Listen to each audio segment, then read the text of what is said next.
Halo para penggemar dan pemirsa Suwanto.id, ketemu lagi di channel untuk berbagi pengetahuan dan belajar sepanjang hayat. Nah, kali ini kita bersama ibu yang sangat luar biasa.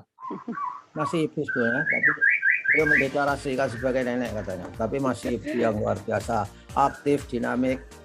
Beliau adalah Ibu Barokatus Solihah, SAG, MSc.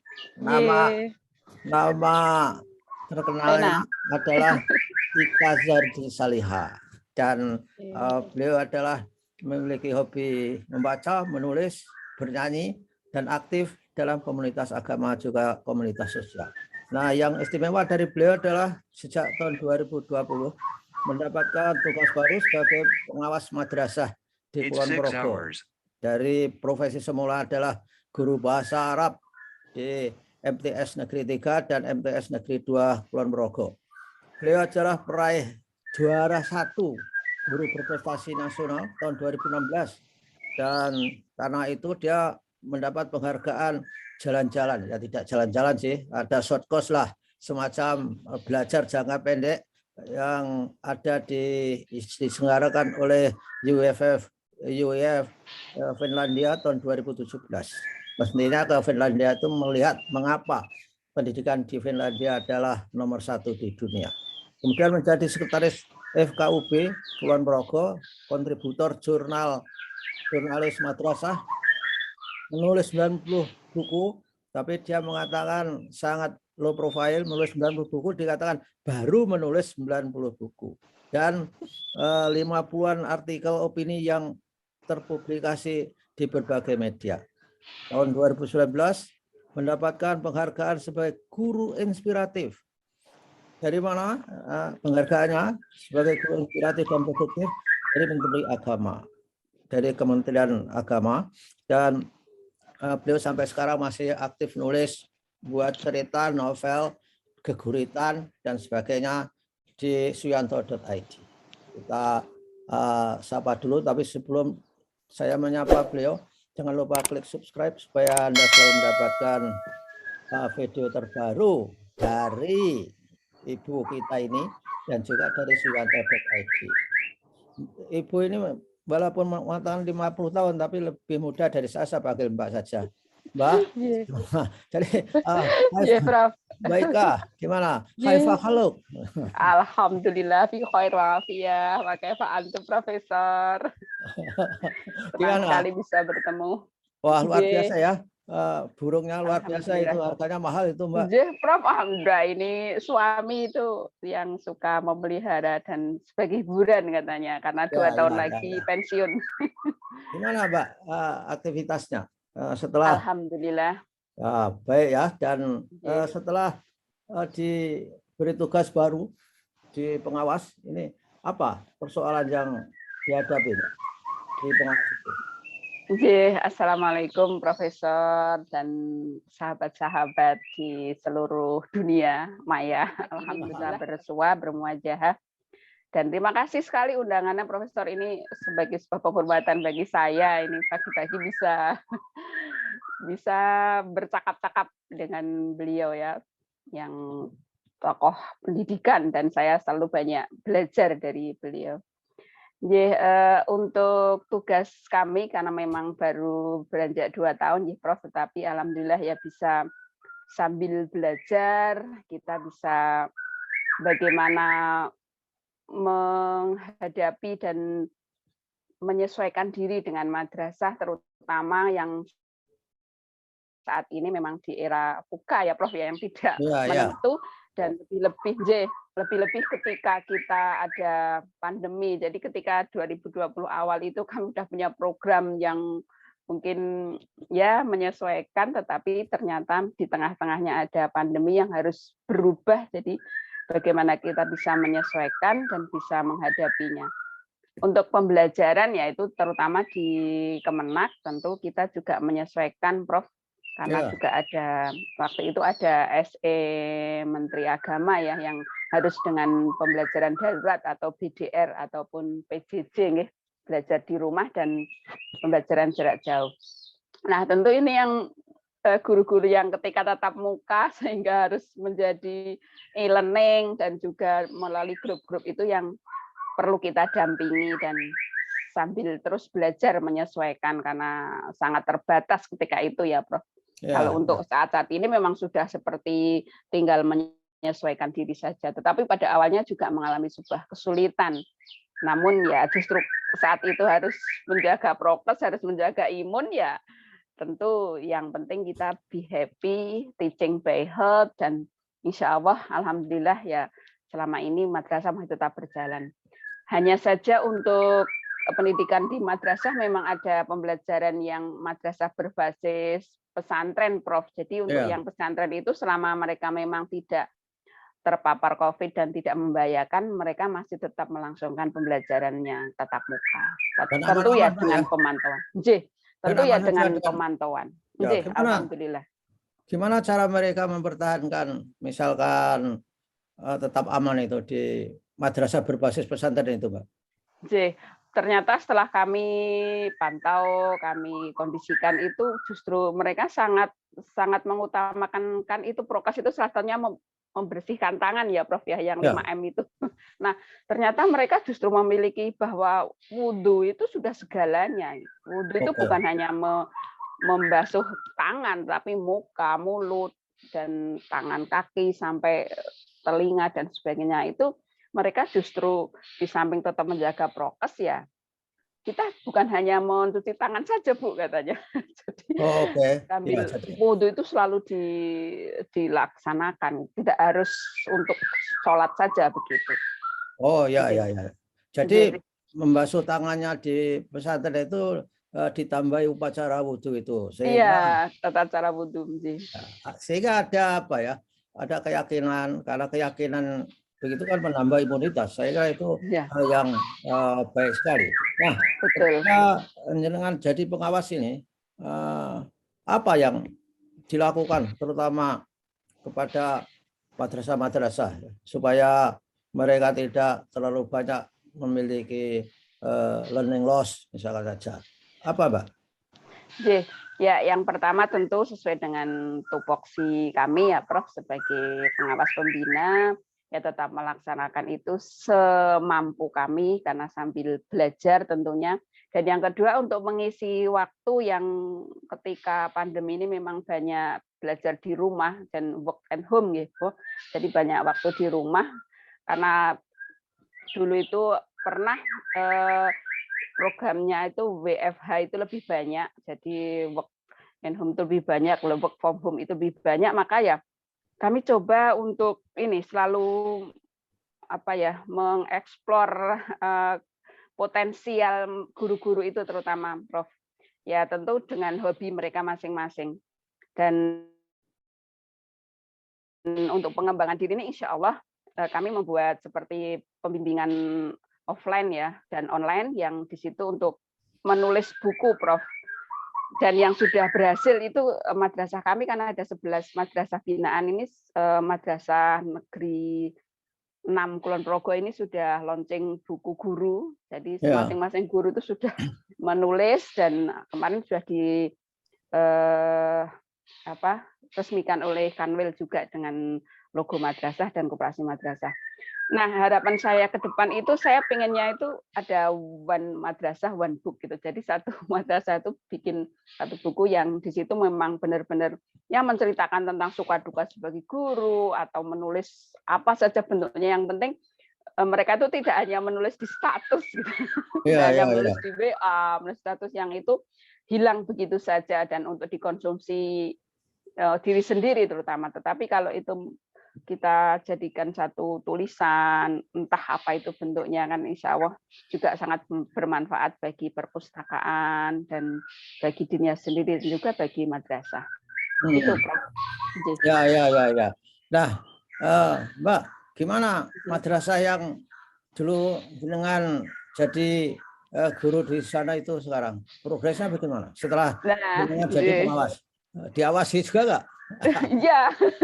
Ya, Prof. Kebetulan 11 madrasah ini yang 1 sampai 6 itu negeri, kemudian yang 5 swasta, dan yang 2 negeri ini madrasah saya tempat mengabdi dulu, Prof. Oh. Ya tentu. Jadi awalnya kami juga sering dibilang mudik gitu. Kalau pas sowan ke madrasah monitoring atau ada acara itu ada berita mereka juga, karena di jurnalis madrasah itu yang sudah kita pandukan bersama itu, jadi mereka sering mengatakan pengawas yang mudik begitu. Jadi madrasahnya yang negeri hanya 2 keluar, Prof. Yang sanawiyah ada 6, Prof. Hah? Ada 6 yang sanawiyah. Kebetulan SK saya itu khusus madrasah sanawiyah. Oh, oke. Prof. Jadi ada 6, 1 sampai 6. Itu ya, sederajat SMP ya. Itu. Kalau madrasah aliyahnya yang negeri ada 3. SMP. Prof. Itu kan. Ya tentu dulu juga kepala madrasah saya, sekarang jadi kepala madrasah binaan saya. Ya kita belajar saja beriringan aja, Prof. Jadi bersinergi saja. Madrasah yang swasta berapa jadinya yang di dalam pengawasan Mbak Ika? 6. Ada 5, Prof. Ada 5. Oh, yang 6 itu negeri, yang 5 swasta. Kemudian yaitu Madrasah Sanawiyah Ma'arif Wates, Madrasah Sanawiyah Ma'arif Jangkaran, Madrasah Ma'arif Nurul Dolam Pengasih, dan Madrasah Mafatihul Huda, serta Madrasah Sanawiyah Muhammadiyah Wates. Kalau yang lain MTS negeri 1 sampai 6 Kulon Progo begitu. Yang terpencar, Prof, ada dari kota, dari ujung timur, ujung barat sampai di Samigalo sana. Oh.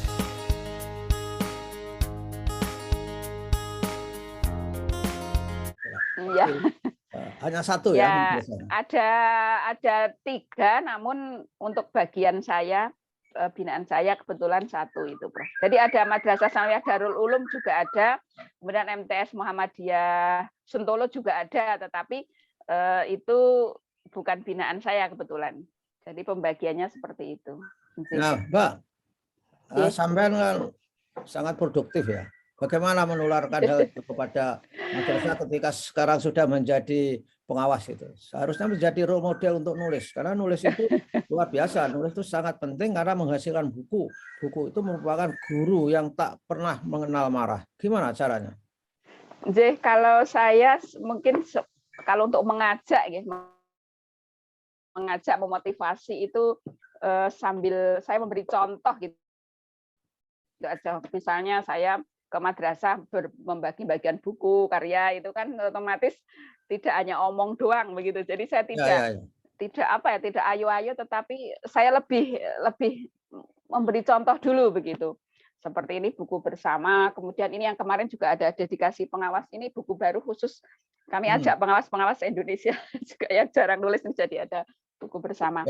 Hanya seperti itu, Prof. Jadi saya pertama ya tentu kita motivasi, kita ajak, kemudian saya memberi contoh aja. Nah, kalau mereka memang menginginkan, nah, ayo kita nulis bareng, kita bikin kelompok, dan insya Allah sudah ada best practice-nya, Prof. Saya upaya meningkatkan kompetensi guru, khususnya waktu itu yang guru bahasa begitu, untuk menulis buku fiksi.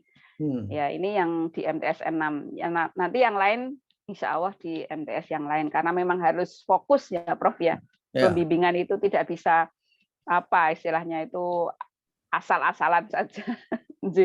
Ada nggak misalkan saja memberi insentif terhadap yang bisa menulis, misalkan saja menghubungkan dengan pihak ketiga, dengan kementerian, misalkan diberi uang pembinaan bagi yang mereka bisa menulis buku atau sekolahnya. Ada nggak program begitu yang bisa di-create untuk membangkitkan mereka menjadi lebih inovatif, kreatif, tidak business as usual itu?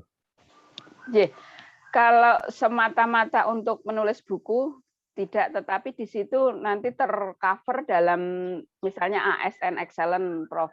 Kemudian guru inspiratif begitu. Jadi programnya di madrasah dari pusat, justru dari GTK, dari sampai ke Menak itu ada, dan ini mulai tumbuh, Prof. Alhamdulillah. Ya seperti kemarin Jeng Eti itu juga seangkatan kami, meskipun anak saya itu ya secara usia, tapi beliau produk itu juga menjadi guru inspiratif, kepala inspiratif ya, karena beliau juga aktif menulis buku. Dan kemarin binaan kami juga ada ASN Excellent itu di MTSN 6 juga MTSN 5 itu yang karena mereka juga banyak menulis ya, dan sering menulis sehingga masuk dalam itu program, Prof. Dan kalau dari Kemenak sendiri ada agen perubahan. Nah, di situ juga kebetulan kami kemarin masuk di 2020 ini sebagai agen perubahan. Oke. Oh, yang Mbak Eti itu yang kemarin dipanggil Allah Subhanahu wa taala itu ya, Mbak? Leres itu seangkatan kami dulu guru berprestasi 2016 dan beliau getol sekali, Prof, setiap tahun itu mengikuti kegiatan perlombaan dan juga mengajak guru-gurunya. Luar biasa. Saya juga ada ini buku 2 ini yang ini benar-benar beliau yang mengajak saya. Saya itu jarang mengajak teman tapi beliau ini yang kebetulan ingin kurai ridhonya ini juga beliau editornya dan ini Kembang Cendana ini juga beliau benar-benar mengajak saya di sini. Jadi ini 2 buku ini ternyata menjadi buku kenangan terakhir dari beliau. Ya, luar biasa. Saya juga memberi endorsement beberapa buku yang beliau tulis. Bukunya itu semua menjadi amal jariah yang luar biasa itu. Nah, Mbak, yang ajakan itu tadi bisa nggak direalkan? Mumpung jenengan jadi pengawas itu diprogramkan ke depan supaya lebih menukik.